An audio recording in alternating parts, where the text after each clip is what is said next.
486 Kamu ingin tahu, apa aku harus memberitahu kamu? Ketika seseorang yang segan dengan sedikit bicara, ketika kepribadian dan kata-kata perbuatan seseorang berubah, orang terdekatnya akan dengan mudah melihat perubahan tersebut. Terlebih lagi, perubahan Ricky Mo yang sedikit jelas. Amandamu tidak banyak bertanya. Dia masih memikirkan hal lain di hatinya. Yaitu Kenzo Lee. Urusan Kenzo Lee telah tertunda cukup lama, jika terlarut-larut, takut ada insiden lagi, lebih baik dengan cepat memeriksa hal ini hingga jelas. Setelah sarapan, Amandamu berkata dengan santai, apakah kamu dan Joanna akan pergi sekarang? Aku punya urusan dan harus pergi. Ricky Mo menatapnya dengan pandangan tenang, pergi kemana? Pergi mencari Kenzo Lee untuk menanyakan sesuatu. Amandamu tidak menutup-nutupi.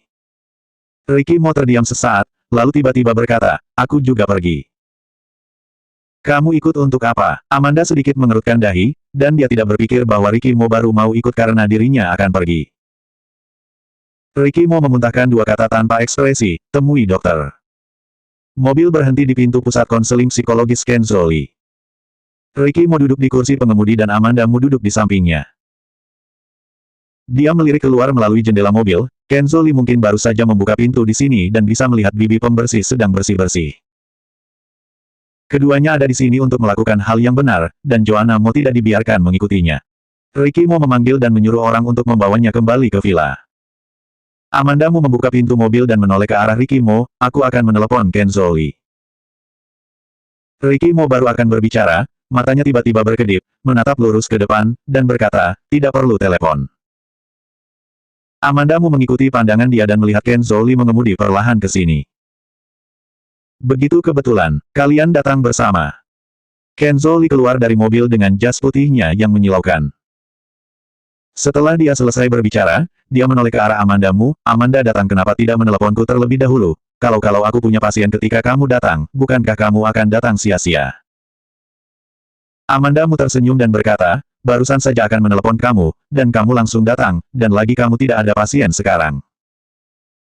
Kenzo Lee tersenyum dan memandang mobil di belakang mereka. Dia tahu bahwa Amandamu juga membeli mobil, dan hanya ada satu mobil di belakang mereka, itu mobil Bentley. Mobil Bentley ini pasti punya Ricky Mo. Dengan kata lain, Ricky Mo dan Amandamu datang bersama dan tidak bukan baru bertemu di sini. Kenzo Lee menarik pandangannya dengan sangat alami dan tersenyum, mari ikut aku. Sampai di kantor, Kenzo Lee meminta sekretaris untuk menuangkan teh ke Ricky Mo dan Amandamu, mukanya masih tersenyum, aku tidak menyangka Tuan Mo akan benar-benar datang untuk menemui aku untuk perawatan medis. Tuan Lee terkenal, dan tidak ada psikiater yang lebih baik daripada kamu di negara ini. Ricky Mo mengatakan ini meskipun seperti memuji, tetapi dia tidak bisa mendengar nada pujiannya. Dia sepertinya hanya menyatakan fakta. Seperti dikatakan, jika bukan karena tidak ada psikiater yang lebih baik daripada kamu di negara ini, mengapa aku bisa datang ke kamu? Namun, tidak tahu apakah Kenzo Lee memahami hal ini, sepertinya tidak tahu. Senyum di wajah Kenzo Lee sedikit mereda, dan mengeluarkan buku dan berkata, Tuan Mo bisa berbicara tentang situasi kamu. Ricky Mo tidak segera berbicara, tetapi menoleh ke Amandamu dan berkata, kamu bilang. Kondisi kamu menyuruhku untuk katakan. Ricky Mo bertanya balik kepadanya, kamu lebih jelas daripada aku, bukan kan begitu? Amandamu berpikir dengan hati-hati, sepertinya memang seperti itu. Ricky Mo adalah orang yang terlibat. Ingatannya telah berubah beberapa kali. Sebagai orang yang dekat dengan dia merasa lebih jelas. Amandamu mengambil napas dalam-dalam dan berkata, oke, aku akan membantu kamu. Segera, dia menoleh untuk melihat Kenzo Lee, dan dia mulai melihat dengan serius. Paling awal, 3 tahun yang lalu, Ricky Mo terhipnotis oleh seorang ahli hipnosis, dan melupakan semua kenangan dan semua orang di masa lalu. Ingatan dia hilang selama 7 atau 8 tahun terakhir. Amandamu mencoba mengekspresinya sejelas mungkin. Setelah selesai berbicara, dia bertanya pada Kenzo Lee, apakah kamu mengerti? Tentu saja, aku mengerti. Kenzo Lee berhenti sebelum melanjutkan, namun, dibandingkan dengan kondisi Tuan Mo, aku ingin tahu siapa yang menghipnotis Tuan Mo. Ricky Mo mencibir, kamu ingin tahu, maka aku harus memberitahu kamu. Kamu pikir kamu itu siapa? Nadanya arogan, ini benar adalah Ricky Mo. Amandamu diam-diam menekan tangan dia, memberi isyarat agar dia menahan diri. Ricky Mo melirik ke samping, raut muka tidak mengerti. Kenzo Li sudah melihat kemarahan Ricky Mo, dan wajahnya agak dingin, tetapi tidak seperti ekspresi marah. Karena Tuan Mo tidak ingin mengatakan, Tuan Li juga tidak memaksa. Kenzo Li berdiri, aku juga hanya tahu sedikit tentang hipnosis, tidak bisa mencapai pemulihan penuh pada kamu, tetapi dapat membantu kamu pemulihan. Ricky Mo belum mengatakan apa-apa, tetapi Amandamu bertanya dengan gugup, apa yang akan kamu lakukan? Kenzo Li mengeluarkan korek api dari laci meja dan tersenyum dan berkata kepada Amandamu, amnesia dan kebingungan ingatan yang berkaitan dengan hipnosis tentu saja harus diselesaikan dengan hipnosis. Dengan jentikan, Kenzo Li menekan tombol yang lebih ringan, dan ekspresi wajahnya langsung terserap, Ricky Mo, lihat itu. Kenzo Li mengangkat korek api tinggi dan memberi isyarat kepada Ricky Mo untuk melihat nyala api korek api. Ricky Mo bekerja sama dengan sangat baik dengan dia. Kamu disebut Ricky Mo, kamu adalah direktur perusahaan Mo, kamu berusia 30 tahun, kamu adalah. Suara Kenzo Li sangat lembut, dan itu terdengar sangat menyenangkan. Amandamu duduk di sebelah Ricky Mo. Dia hanya menatap pemantik dengan rasa ingin tahu. Tanpa sadar, dia menjadi semakin terpesona. Dia hanya merasa bahwa dunia tiba-tiba sepi dan suara Kenzo Li menghilang. Sangat tenang. Tiba-tiba, dia merasakan sakit di tangannya. Dia tersadar karena terkejut, baru menyadari Ricky Mo yang meremas tangannya. Seolah membangunkannya dengan sengaja, Ricky Mo melepaskan tangannya setelah dia pulih, dan dia masih menatap nyala api dari korek api. Kenzo Li masih berbicara, dan dengan lembut melepaskan sakelar korek api yang ditekan. Ketika nyala api padam tidak ada lagi bunyi, pop. Amandamu menoleh untuk melihat Ricky Mo, dan dia menatap kosong ke arah korek api. Tidak ada perubahan pada wajahnya. Kecuali dahi Kenzo Li memiliki keringat tipis di dahi. Kenzo Li melihat bahwa Ricky Mo terdiam untuk waktu yang lama, jadi dia memanggil dia, Ricky Mo. Ricky Mo mengangkat kelopak matanya dengan sarkasme yang tidak malu-malu dalam nadanya, aku kira Tuan Li bilang tentang tahu sedikit hipnosis itu hanya untuk merendah. Tanpa diduga, Tuan Li tidak hanya tidak rendah hati, tetapi juga suka melebih-lebihkan. Kenzo Li berkata dengan raut muka asam, kamu barusan tidak merasakan apa-apa. Ricky Mo mencibir, aku perlu merasakan apa? 487 tidak ingin berbicara dengan wanita bodoh. Amandamu memandang Kenzo Li, lalu menoleh ke Ricky Mo. Ricky Mo hanya sadar dari awal sampai akhir, dan tentu saja tidak tahu apa yang dimaksud kata perasaan Kenzo Li. Tapi Amandamu tahu apa, perasaan, yang Kenzo Li bicarakan. Jika Ricky Mo baru saja meremas tangannya, dia mungkin terhipnotis oleh Kenzo Li. Perasaan itu tidak jelas. Untuk sementara waktu, Amandamu merasa bahwa dirinya bukan dirinya sendiri, dan sekitarnya sangat sunyi. Tidak ada tempat untuk pergi, dan dia tidak tahu harus pergi kemana atau harus berkata apa. Kenzo Li menatap Ricky Mo dengan tatapan serius. Ricky Mo bersandar di sandaran kursi, badannya bersadar malas, dan nadanya berserakan, tapi aku bisa mengerti kamu, lagi pula kamu hanya seorang psikolog. Walaupun hipnosis dan psikologi milik sekolah yang sama, mereka bukan hal yang sama. Raut muka Kenzo Li masih buruk. Dia mengaitkan bibirnya dan tersenyum sedikit dengan enggan, memang benar aku tidak pandai belajar, jadi Tuan mau menertawakanku. Kenzo Li selalu menjadi orang yang sangat stabil. Amandamu telah melihat dia beberapa kali, dan semuanya juga di depan Ricky Mo. Benar saja, kemampuan Ricky Mo tidak sebanding dengan orang biasa. Ricky Mo berkata dengan acuh tak acuh, agak lucu. Pria ini tidak pernah tahu bagaimana berbelas kasihan ketika berbicara. Amandamu tidak bisa menahan lagi lalu menoleh untuk melihat dia. Dia berdiri dan memasukkan tangannya ke saku celana setelannya, wajahnya tidak peduli. Ayo pergi, katanya kepada Amandamu. Amandamu membeku sejenak dan berkata, kamu pergi dulu. Dia masih ada hubungannya dengan Kenzo Li, tentu saja, dia harus bertanya dengan jelas sebelum dia pergi. Ricky Mo memandangnya, dan melihat Kenzo Li lagi, dan kemudian duduk tiba-tiba, katakan kalau ada sesuatu. Amandamu merasa bahwa mata Ricky Mo penuh dengan kecurigaan dan ketidakpercayaan, seolah-olah dia akan membawa dia dan Kenzo Li. Amandamu menggigit bibirnya, nadanya agak dingin, jika ada sesuatu, itu adalah antara aku dan Kenzo Li.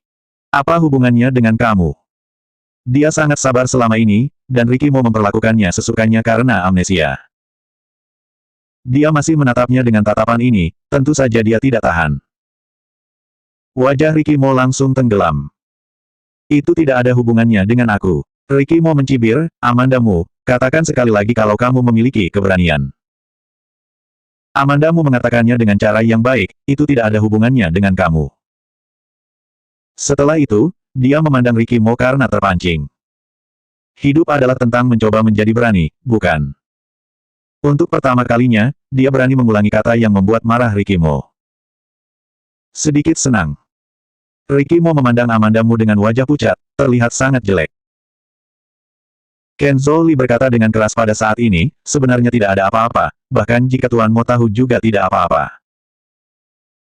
Amanda Mu balas menatap dia, dan dia tersenyum. 3 tahun yang lalu, Amanda melahirkan di Australia. Suatu malam, apakah kamu melihat seseorang berkelahi dan memanggil polisi? Setelah mendengar kata-kata dia, Amanda Mu tampak terpaku. Ken Zhou Li menduga bahwa dia mungkin lupa, dan sedikit tersesat dalam senyumnya. Bagaimanapun, sudah begitu lama, itu normal bagi kamu untuk tidak mengingat, tapi aku sangat berterima kasih kepada kamu. Jika itu bukan kami yang melapor polisi, maka aku tidak punya kesempatan berdiri di sini dan berbicara dengan kamu. Amanda Mu mengerutkan bibirnya dan berkata, maaf. Dia tidak mengingatnya, mungkin terlalu lama, atau mungkin itu masalah sepele, dan dia telah melupakan. Namun, Ken Zhou Li dapat selalu ingat di hatinya, dan diselamatkan 3 tahun lalu, dengan orang yang serius dan benar. Dia memikirkan hal ini, dan berkata dengan emosi, jika bukan kamu yang menyelamatkan aku 3 tahun yang lalu, aku tidak bisa berdiri di sini untuk berbicara dengan kamu sekarang. Ricky Mo, yang terdiam beberapa saat, tiba-tiba berdiri saat ini dan menarik Amanda Mu pergi. Apa yang kamu lakukan? Aku belum selesai bicara. Amanda Mu tidak tahu apa yang terjadi pada Ricky Mo, ingin keluar sesuka hati seperti anak kecil. Dia mencoba berjuang dan mendapati bahwa Ricky Mo tidak bisa melepaskan diri dari tangannya. Dia digenggam terlalu erat. Setelah Ricky Mo menariknya, menghadap berkata kepada Ken Zhou Li, meskipun tahu bahwa Tuan Li masih lajang, tolong juga pahami kami sebagai orang tua. Anak kami di rumah sendirian, dan kami sedikit cemas, jadi tidak bisa bicara lebih banyak lagi dengan Tuan Li hari ini. Tentu saja aku mengerti. Ken Zhou Li tersenyum pada Amanda Mu, Amanda, sampai jumpa lagi. Sampai. Sebelum kata, jumpa, diucapkan, Amanda Mu dengan cepat ditarik oleh Ricky Mo dan berjalan keluar. Keluar dari ruang konsultasi psikologis Ken Zhou Li, Amanda Mu menghempas tangan Ricky Mo, membuka pintu mobil dan duduk, dan melemparkan pintu dengan keras. Ricky Mo, kamu kekanak-kanakan. Amanda Mu mengulurkan tangan dengan kesal dan menjambak rambutnya sendiri dan berkata, aku tidak tahu mengapa kamu tidak bisa terbiasa dengan Ken Zhou Li, tetapi dia adalah dermawan penyelamat hidup aku. Aku tidak mungkin untuk kamu ikut tidak menyukai dia, ikut tidak berbicara dan bertemu dia, selain itu, kami tidak pernah bertindak berlebihan. Kamu menyelamatkan dia sekali, dia menyelamatkan kamu sekali, dan kalian kebetulan sudah impas. Karena itu impas, kenapa lagi bertemu? Ricky Mo menyalakan mobil sambil berbicara, suaranya begitu dingin sehingga dia tidak memiliki perasaan. Amanda Mu memandang dia dengan tak percaya, Ricky Mo, kamu bukan orang yang berhati dingin sebelumnya. Ricky Mo mencibir, kamu juga bukan wanita bodoh sebelumnya. Amanda Mu menyipitkan matanya sedikit dan bertanya dia, kamu tidak memiliki ingatan dengan aku. Bagaimana kamu tahu orang seperti apa aku dulu? Di dalam mobil terdiam sesaat, dan hanya napas 2 orang yang jernih dan terdengar. Tangan Ricky Mo memegang erat setir, sendi jarinya agak putih, dan rahangnya kencang, bibirnya yang indah tegak. Nada suara Amanda Mu sedikit agresif, mengapa kamu tidak bicara? Untuk waktu yang lama, suara samar Ricky Mo terdengar, aku tidak ingin berbicara dengan orang bodoh. Kalau begitu sangat merugikan kamu karena makan makanan yang dibuat oleh si bodoh setiap hari dan memiliki anak dengan si bodoh itu. Amanda Mu masih menatap dia, suaranya dingin. Amanda Mu, Ricky Mo marah dan menginjak rem dengan kaki. Suara pengereman darurat sangat keras. Amanda Mu memandang dia tanpa ekspresi, nadanya sedikit lebih dingin, Ricky Mo, apakah kamu ingat? Betapa bodohnya aku dalam pikiran kamu, kamu berperilaku begitu jelas dalam 2 hari terakhir, kamu kira aku tidak bisa melihatnya dengan jelas. Aku tidak sepintar kamu, tapi itu tidak berarti aku tidak punya otak. Jika kamu punya otak, apakah masih menggunakan Ken Zhou Li sebagai dermawan yang menyelamatkan nyawamu? Nada bicara Ricky Mo tidak lebih baik daripada dia. Dia sengaja merampok kamu di depan James Gu. Tidak bisakah kamu melihatnya? Amanda Mu tidak menyerah sama sekali, jika kalau memang seperti ini lalu kenapa? Dia masih menyelamatkan aku. Bahkan jika aku berbaring di rumah sakit selama 3 tahun dan koma selama 3 tahun, dia masih belum menyerah padaku. Hanya karena ini, tidak peduli apa tujuannya, dia adalah dermawan penyelamat hidupku, dan aku berutang dia. Kamu merasa, Sebelum kata-kata Amandamu selesai, bibirnya tersumbat. Dia membeku dan membuka matanya lebar-lebar. Di depannya adalah wajah Ricky Mo yang luar biasa, dia sedikit menurunkan matanya, tidak bisa melihat emosi di matanya.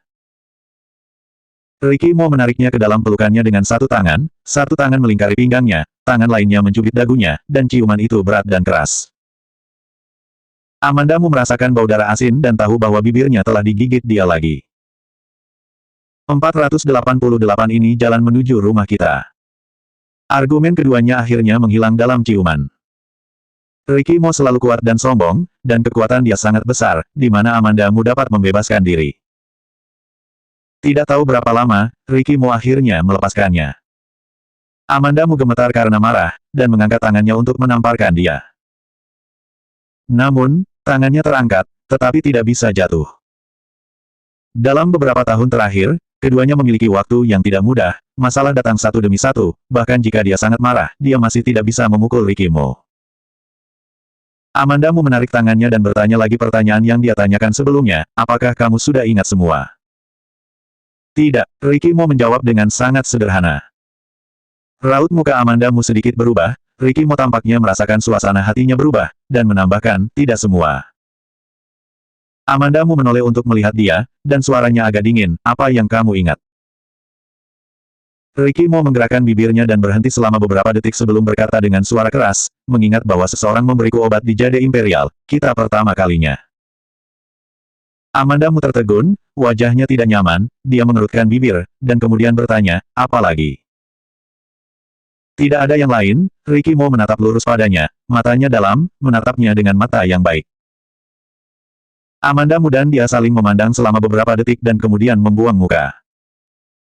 Dia percaya bahwa Ricky Mo mengatakan yang sebenarnya. Lagi pula, Ricky Mo tidak perlu berbohong.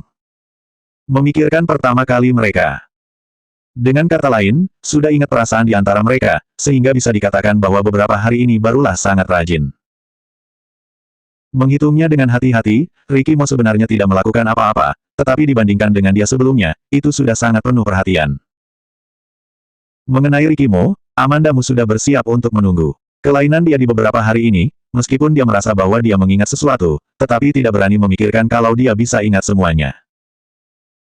Itu mungkin telah sepenuhnya terbiasa dengan Ricky Mo seperti ini, jadi tidak berani dengan mudah berharap bahwa Ricky Mo yang dulu akan kembali.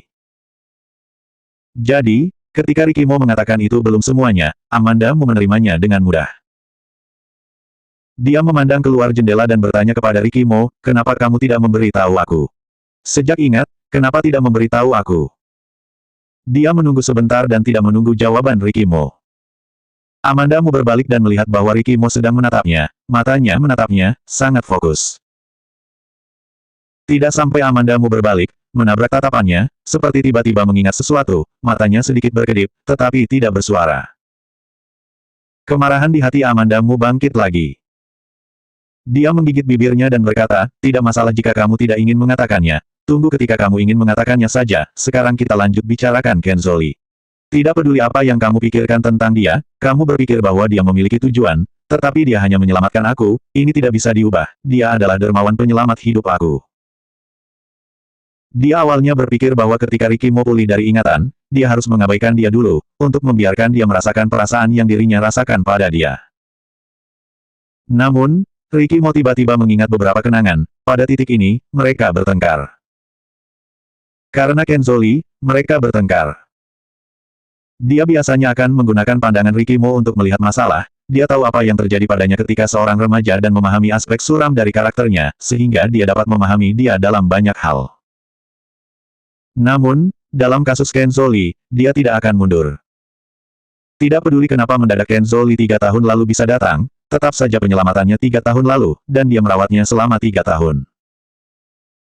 Hal-hal ini, selalu ada hal yang tidak masuk akal. Dia tampaknya sengaja menyelamatkannya dan menyembunyikannya agar tidak ditemukan. Tetapi alih-alih mencegah orang lain menemukan dan mengenalinya, dia malah membawanya ke kota J dan tidak sengaja menghindari tempat ini. Kenzo Li aneh dari awal sampai akhir. Namun, hanya Kenzo Li yang menyelamatkannya, tidak bisa membiarkannya berspekulasi pada Kenzo Li dengan niat jahat. Dia mungkin memiliki alasannya sendiri, dan dia ada alasan sendiri kenapa dia tidak bisa bilang alasannya. Amanda Mu mengakui bahwa dirinya sendiri adalah orang yang berhati lembut, dari masa kanak-kanak sampai besar, tidak dihargai di rumahmu, dia tidak bisa berharap untuk kasih sayang, tetapi ketika seseorang menawarinya uluran tangan dan mengungkapkan kebaikan kepadanya, dia akan ingat di dalam hatinya. Dia terlalu menyadari emosi Ricky Mo, dan melihat lebih awal bahwa Ricky Mo dan Kenzo Li tidak selaras. Ketika berada di pegunungan sebelumnya, Ricky Mo tiba-tiba mengusulkan untuk mencari Kenzo Li untuk berobat, dan Amanda Mu merasa ada sesuatu yang tidak beres. Apa yang terjadi hari ini, dan apa yang dikatakan Ricky Mo, sudah cukup untuk membuktikan bahwa Ricky Mo mengincar Kenzo Li. Dia berkata begitu banyak, Ricky Mo tidak banyak merespons. Dia menyalakan mobil tanpa ekspresi. Dia tidak berbicara, dan Amanda Mu tentu saja tidak akan berbicara lagi. Hanya saja ketika mobil sedang mengemudi, arahnya agak salah. Amanda Mu menemukan bahwa ini bukan arah untuk pergi ke rumahnya. Dia berbalik untuk melihat Ricky Mo, mengingatkan dia, kamu salah jalan. Tidak salah, kata Ricky Mo tanpa melihatnya. Dia masih menatap lurus ke depan, tampak serius. Dia selalu seperti ini, dan sangat fokus pada segalanya. Amanda Mu meningkatkan nadanya dan melambat, berkata, ini bukan jalan ke gedung tempat aku tinggal. Kali ini, Ricky Mo menoleh ke arahnya dan berkata, ini jalan ke rumah kita. Amanda Mu dengan cepat tahu, Ricky Mo akan membawanya ke villa. Amanda Mu mengerutkan bibirnya, diam sejenak, dan berkata, aku tidak mau pergi sekarang. Dia tidak lupa bahwa mereka sedang berdebat sekarang. Bahkan jika pindah ke Ricky Mo, keduanya akan bersama siang dan malam, mungkin mereka akan membuat keributan besar. Ricky Mo mengabaikan penolakannya sama sekali, dan kecepatannya tidak melambat, masih melaju ke arah villa. Amanda Mu melihat dia benar-benar mengabaikannya, dan berkata dengan keras, apakah kamu tidak mendengar apa yang aku katakan? Ricky Mo akhirnya berbicara. Nada suara dia lemah, segera sampai, jangan membuat keributan. Siapa yang membuat keributan? Bahkan Ricky Mo yang telah pulih sebagian ingatannya, masih berbicara tidak masuk akal. Di dunia Ricky Mo, tidak ada kata yang masuk akal. Tetapi hanya ada, apa yang ingin dia lakukan, dan apa yang dia tidak ingin lakukan. Amanda Mu tahu tidak ada gunanya dia banyak bicara, jadi dia menoleh keluar jendela mobil dan tidak lagi memandangi dia. Melihat dia saja langsung merasa menyebalkan. Mobil berhenti di pintu villa. Seorang pengawal datang untuk menggerakkan pintu, tetapi dihentikan oleh Ricky Mo. Ricky Mo keluar dari mobil, berjalan ke pintu sebelah pengemudi, membuka pintu, dan berkata pelan, sudah sampai. Amanda Mu meliriknya dengan acuh tak acuh, keluar dari mengenggam lengannya dan berjalan menuju bagian dalam dengan cepat, dan meninggalkan Ricky Mo di belakangnya dengan sengaja. Begitu dia memasuki ruang tamu, Joanna Mo berlari. Ibu. Amanda Mu melihat ke bawah dan hendak menjemputnya. Dia mendengar suara Joanna Mo, ya, dan berkata, kenapa mulut ibu luka? 489 Satu keluarga harus tinggal bersama. Joanna Mo berkata, meraih bibir Amanda Mu. Amanda Mu membungkuk dan berjongkok di depan Joanna Mo. Joanna Mo merasakan bekas gigitan di bibirnya begitu dia mengulurkan tangan. Amanda Mu memasang raut muka sedikit rasa malu, baru saja akan berbicara, dan mendengar langkah kaki di belakangnya. Ricky Mo ada di sini. Joanna Mo segera membagikan apa yang dia temukan dengan Ricky Mo, ayah, mulut ibu luka. Amanda Mu. Ricky Mo melirik Amanda Mu, lalu kembali ke Joanna Mo dengan ringan, benarkah? Ya, Joanna Mo datang berlari dengan kaki pendek dan mengambil tangan Ricky Mo ke Amanda Mu, kamu lihat, di sini. Nada suara Joanna Mo sedikit berlebihan, kata, sini, terus berlanjut. Amanda Mu memelototi Ricky Mo dengan marah, membungkuk dan mengambil Joanna Mo dan berjalan ke atas. Ibu mulutmu. Lengan kecil Joanna Mo melingkari leher Amanda Mu, masih memikirkan sudut mulutnya yang luka. Tidak apa-apa dan juga tidak sakit. Amanda Mu menaiki tangga lebih cepat. Dia menggendong Joanna Mo dan pergi ke kamar tempat dia pernah tinggal sebelumnya. Begitu Amanda Mu masuk, pintu itu terkunci kembali. Joanna Mo melihat Amanda Mu mengunci pintu dan berkedip padanya dengan mata besar bingung, kenapa mengunci pintu? Orang jahat akan datang jika kamu tidak mengunci pintu. Orang jahat seperti apa? Itu orang dengan hati yang buruk. Joanna mau memiringkan kepalanya, tampaknya tidak bisa mengerti. Alis kecilnya berkerut menjadi angka 8, berkata halus, ada ayahku Richimo, pukuli orang-orang jahat. Dia tidak mengatakan ini dengan jelas, bukan karena dia menyelesaikan satu kalimat sekaligus, tetapi dia berhenti 2 kali di tengah, dan sepertinya memikirkan bagaimana mengatakannya. Otak berputar dengan cepat, tetapi kemampuan untuk berekspresi masih agak lambat. Amanda Mu mendengar Joanna Mu mengatakan ini untuk pertama kalinya, dan sedikit ingin tahu, benarkah ayahmu akan mengalahkan orang jahat? Ya, Joanna Mu sepertinya memikirkan sesuatu, tetapi di bawah tatapan Amanda Mu, dia akhirnya tidak dapat menemukan ekspresi bahasa yang cocok, dan dia hanya menjawab, ya. Dia meremas tinjunya yang kecil, dan si kecil berdiri di depan Amanda, sedikit mengangkat kepalanya, wajahnya serius. Amanda Mu digoda olehnya dan menyentuh kepalanya, iya, yang kamu bilang benar. Kemudian dia membawa Joanna Mu ke sisi sofa untuk bermain dengan mainan. Tidak tahu berapa lama setelah itu, ada ketukan di pintu di luar. Segera setelah itu, suara pelayan terdengar, Nyonya muda, nona kecil, saatnya makan siang. Amanda Mu sedikit terkejut di dalam hatinya, ternyata bukan Rikimo. Dia berkata dengan keras, oke, segera datang. Setelah selesai berbicara, dia menuntun Joanna Mu ke pintu dan membuka pintu. Begitu pintu terbuka, di mana pelayan yang berdiri di pintu, itu jelas adalah Rikimo. Rikimo tampak jauh lebih tenang daripada kejutan yang tidak bisa disembunyikan di wajah Amanda Mu. Waktunya makan. Tidak ada ekspresi jelas di wajah dia, dan tidak ada emosi yang bisa terdengar dalam suaranya. Amanda Mu mengambil napas dalam-dalam dan memimpin Joanna Mu ke depan. Makan siang disiapkan oleh pelayan di rumah dan sangat banyak makanan. Amanda Mu ingat bahwa makanan yang dibuatnya untuk Rikimo itu sedikit kasar. Di meja, Amanda Mu dan Joanna Mu duduk berdampingan, dan Rikimo duduk di hadapan mereka. Pelayan itu menjaga meja makan, dan seluruh ruang makan begitu sunyi sehingga sebuah jarum jatuh ke tanah pun bisa terdengar. Tentu saja, ketika Joanna Mu penuh dengan makanan ringan, suara gerakan di ruang makan akan meningkat. Joanna Mu suka makan. Setiap kali dia mulai makan, dia makan dengan sangat serius. Setelah beberapa saat, dia makan sedikit kenyang dan mulai bermain. Bermain dengan sumpit, sendok, memetik sayuran. Apapun, dia selalu dapat menemukan kesenangannya sendiri. Setelah cukup bermain, Joanna Mu akan turun dari kursi dan pergi bermain di tempat lain. Kursi agak tinggi, Joanna Mu akan meminta bantuan Amanda Mu, Bu. Amanda Mu mengambil Joanna Mu dari kursi, dan dia melarikan diri segera setelah dia mendarat. Kali ini, ruang makan benar-benar sepi. Rikimo tiba-tiba berkata, Joanna seperti kamu. Amanda Mu memandang dia, dan dia menambahkan kalimat lain, sifatnya.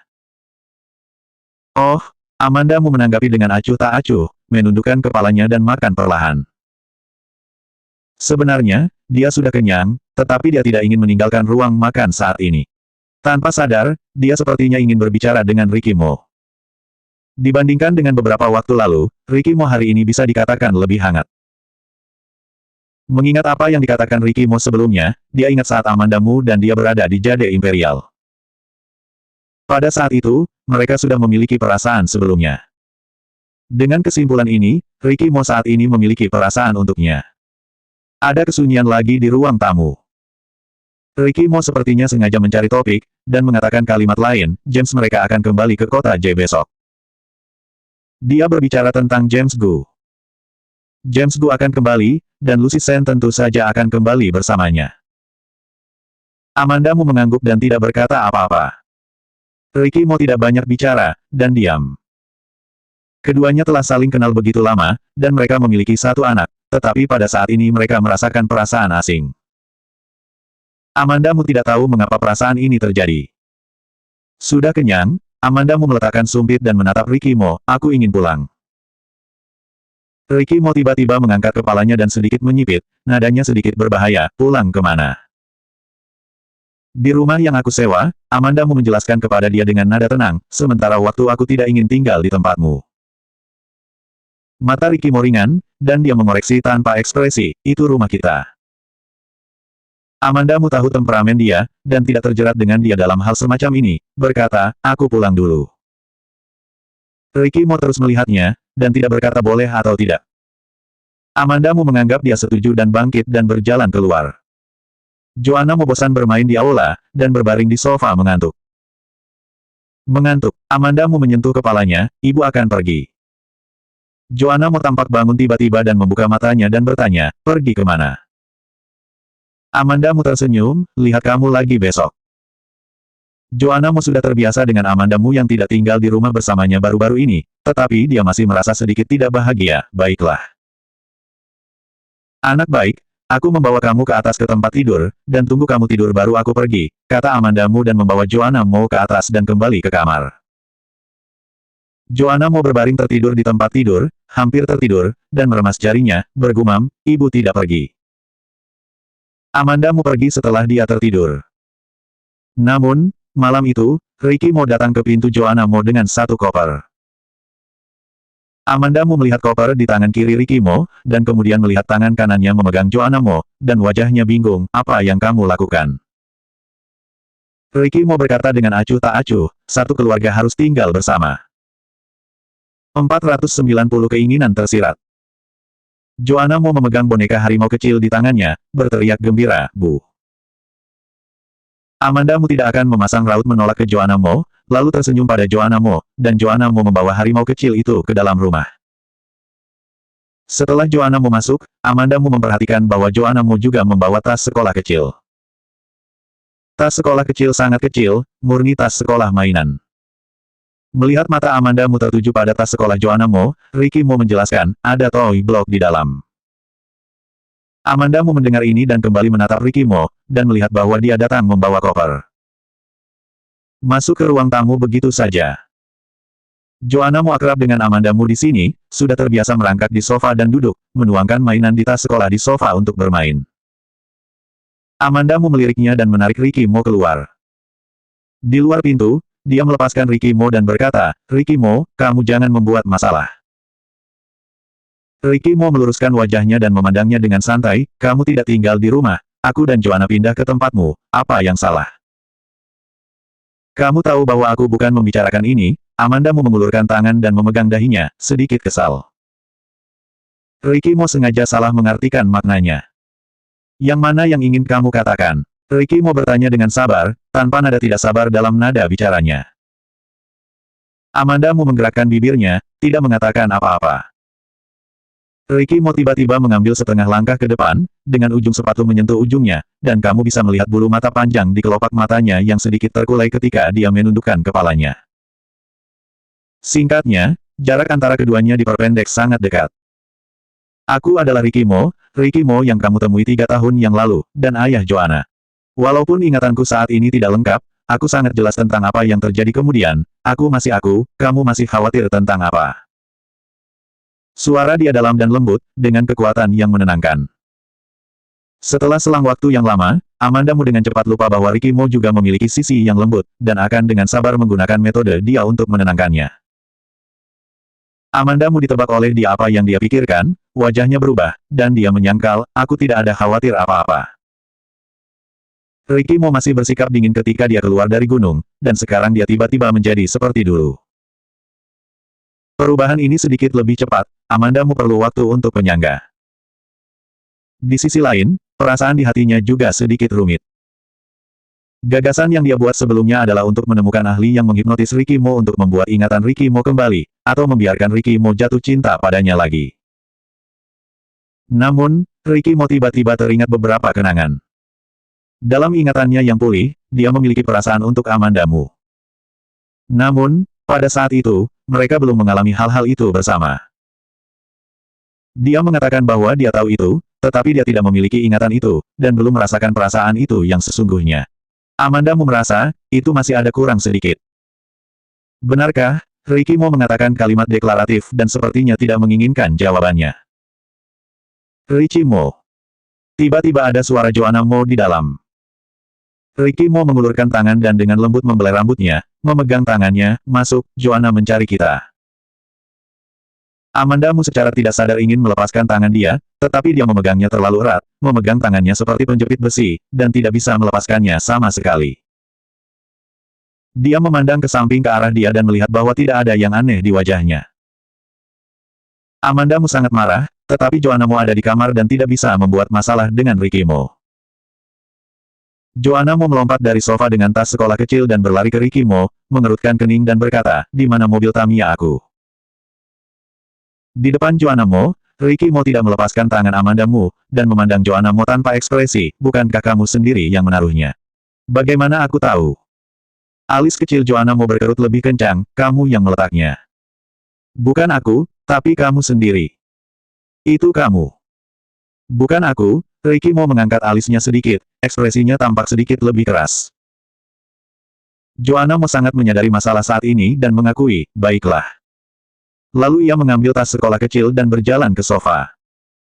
Melihat punggung kecil Joannamu yang kecewa, Amandamu bertanya kepada Rikimo, "Apa benar bukan kamu yang meletaknya?" Dia bilang dia ingin membawa mobil Tamiya, tetapi dia tidak bisa memasukkannya ke dalam tas sekolahnya, jadi dia memasukkannya ke dalam koper. Rikimo, yang baru saja menggertak Joannamu, benar-benar tidak berhati nurani ketika dia mengucapkan kata-kata ini. Amandamu tidak tahu harus berkata apa. Dia melepaskan tangan dia dan berkata pelan, "Ruang tamu yang kamu pernah tinggal sekali, bawa barangmu masuk sendiri." Mata Rikimo berkilau sedikit dan dia berkata dengan sangat serius, "Tempat tidur di kamar tamu terlalu keras." Amandamu mendengarnya dan membeku sejenak. "Tanyakan dia, apa maksudmu?" Rikimo mengaitkan bibirnya, senyum yang sangat dangkal muncul di wajahnya yang tampan, tetapi itu membuat dia terlihat bersinar. Dia tampaknya takut bahwa Amandamu tidak bisa memahami kata-kata dia, jadi dia sengaja melambat dan berkata, "Aku meminta dengan sopan untuk satu kamar dengan ibu anakku." Ini juga disebut permintaan sopan. Amandamu menyentakkan bibirnya, tempat tidur kamar utama juga sangat keras. Rikimo berkata dengan itikat baik, "Aku tidak masalah." Wajah Amandamu sedikit marah, dan volumenya sedikit meningkat. Memanggil namanya, "Rikimo."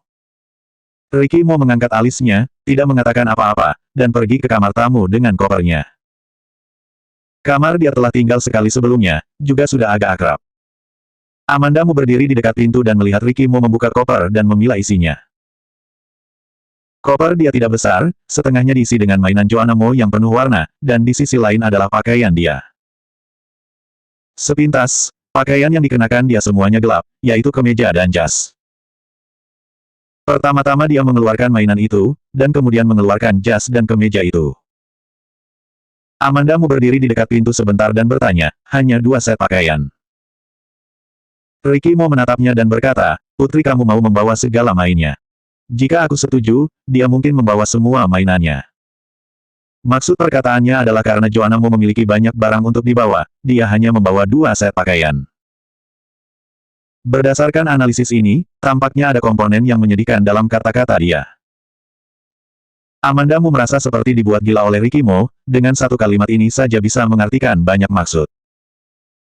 Lemari di kamar itu kosong dan tidak ada gantungan. Amandamu kembali ke kamarnya dan mengambil beberapa gantungan baju dan membawanya ke sana untuk menggantung pakaian untuk Rikimo. Pakaian, makanan, dan kehidupan sehari-hari Rikimo telah diurus oleh seseorang sejak ia masih kecil. Bahkan setelah tinggal bersama Amandamu, ia akan melakukan banyak hal sendiri, tetapi barang yang ia gunakan sangat mewah. Amandamu mengambil gantungan yang sangat biasa dan tidak bisa menopang jas dia. Dia sedikit mengernyit setelah menggantungkan pakaiannya. Amandamu berkata, "Kamu nanti balik ke rumah bawa lagi gantungan pakaianmu, atau pergi beli."